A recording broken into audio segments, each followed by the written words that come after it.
যাদের নাম এতদিন আন্ডার অ্যাডজুডিকেশন থাকার পর 23 তারিখ রাতে যে তালিকাটি বেরোলো সাপ্লিমেন্টারি তালিকা, সেই সাপ্লিমেন্টারি তালিকায় দেখলেন যে নামটা আপনাদের ডিলিট হয়ে গেছে।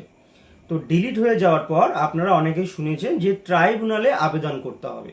তো এই ট্রাইব্যুনালটা কি, বা এই ট্রাইব্যুনালে কিভাবে আবেদন করবেন, বা এর জন্য আপনি অফলাইনে আবেদন করবেন নাকি অনলাইনে আবেদন করবেন, আবেদন করার জন্য আপনার কি কি ডকুমেন্টস লাগবে, এই আবেদনের সময়সীমা কতদিন, সমস্তটাই আমি আজকের ভিডিওতে আপনাদেরকে পরিষ্কার করে বুঝিয়ে দেব। আশা করব আপনাদের মনের মধ্যে যে জটিলতা আছে এই ট্রাইব্যুনালে আবেদন করা নিয়ে, সেটা আপনাদেরকে আমি ক্লিয়ার করে দিতে পারবো। তো চলুন আমি শুরু করি আজকের ভিডিও।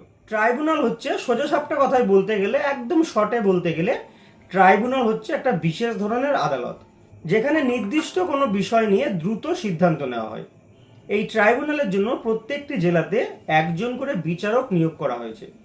তারাই আপনাদের আবেদনগুলো খতিয়ে দেখবে এবং বিচার বিবেচনা করে দেখবে। যদি আপনাদের ডকুমেন্টস ঠিকঠাক থাকে তাহলে আপনাদের নাম আবার পরের সাপ্লিমেন্টারিতে উঠে যাবে এবং আপনারা সামনে যে ভোট আছে সেই ভোটে ভোটও দিতে পারবেন। এবার ঘটনা হচ্ছে যে কিভাবে আপনারা এই ট্রাইব্যুনালের কাছে পৌঁছাবেন বা ট্রাইব্যুনালে আবেদন করবেন। প্রথমেই বলি, ট্রাইব্যুনালে আবেদন আপনারা দুটো পদ্ধতিতে করতে পারেন, একটা অফলাইনের মাধ্যমে, একটা অনলাইনের মাধ্যমে। অফলাইনে কিভাবে আবেদন করবেন? অফলাইনে আবেদন করার জন্য একটা সাদা কাগজে আপনাকে দরখাস্ত লিখতে হবে। কার কাছে লিখবেন?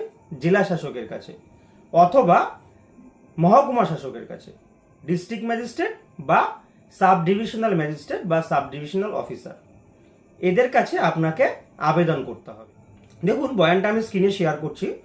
তো এখানে টু দ্য ডিস্ট্রিক্ট ম্যাজিস্ট্রেট বা এসডিএম মানে সাব ডিভিশনাল ম্যাজিস্ট্রেট বা এসডিও সাব ডিভিশনাল অফিসার, তারপরে আপনাদের জেলা বা মহকুমার নামটা লিখবেন। ওয়েস্ট বেঙ্গল, সাবজেক্ট হচ্ছে appeal for restoration of my name in the voter list. আর তারপরে যেমন আছে স্যার ম্যাডাম দিয়ে আই, তারপরে আপনার নাম, সন বা ডটার অফ, ওখানে আপনার ফাদার্স নেম লিখতে হবে। তো permanent residence of assembly constituency, আপনার বিধানসভার নাম লিখবেন। আপনার পার্ট নাম্বার, এপিক নম্বর আছে সেখানে আপনার ভোটার কার্ডের নম্বরটি লিখবেন। হামলি submit this appeal for your kind consideration. তো এরপর আর যা যা আছে এটা দেখে দেখে আপনারা লিখতে পারেন।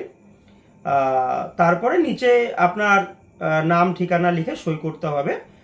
আর এখানে যেটা এনক্লোজার আছে সেখানে 1 2 3 4 করে আপনারা যত ডকুমেন্টস দেবেন সব ডকুমেন্টসের নামগুলো কিন্তু এখানে লিখতে হবে। এই যে অ্যাপ্লিকেশনটি আমি আপনাদেরকে দেখাচ্ছি, এটাই যে আপনাদের আবেদন করতে হবে এমনটা কিন্তু নয়। আপনাদের হাতে 15 দিন সময় আছে। যেদিন ভোটার তালিকা বেরিয়েছে অর্থাৎ 23 তারিখ থেকে আপনারা 15 দিন সময় পাবেন অ্যাপিল করার জন্য। আর এটা হচ্ছে অফলাইন গেল।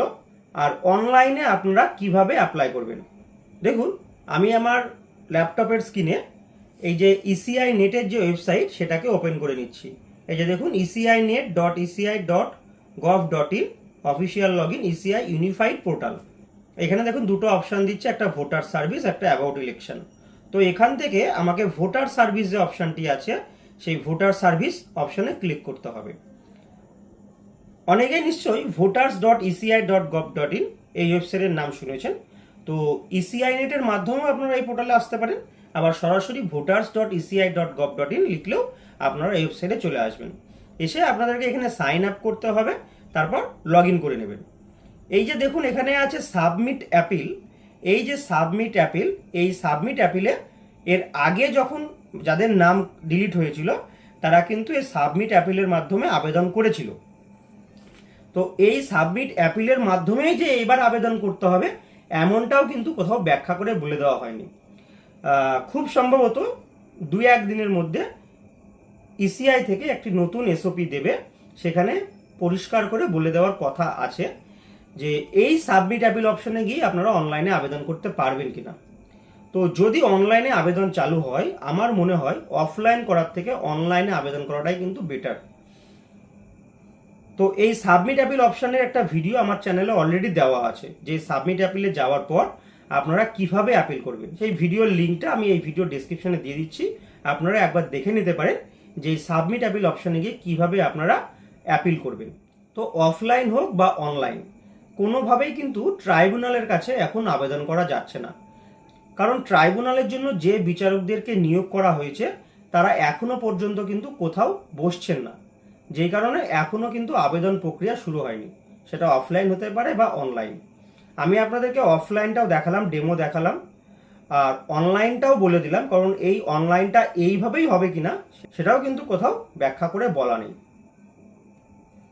কিন্তু আপনারা এখন যে কাজটা করতে পারেন সেটা হচ্ছে ডকুমেন্টস রেডি করতে পারেন।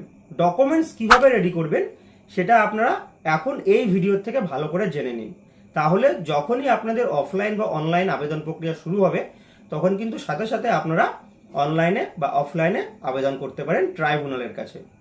তো কিভাবে ডকুমেন্টস রেডি করবেন বা কি কি ডকুমেন্টস লাগবে, দেখুন, ডকুমেন্টস রেডি করার আগে সবার আগে আপনাকে জানতে হবে যে এসআইআর এর যে হিয়ারিং এর নোটিশ আপনাকে দিয়েছিল সেটা কি কারণে দিয়েছিল।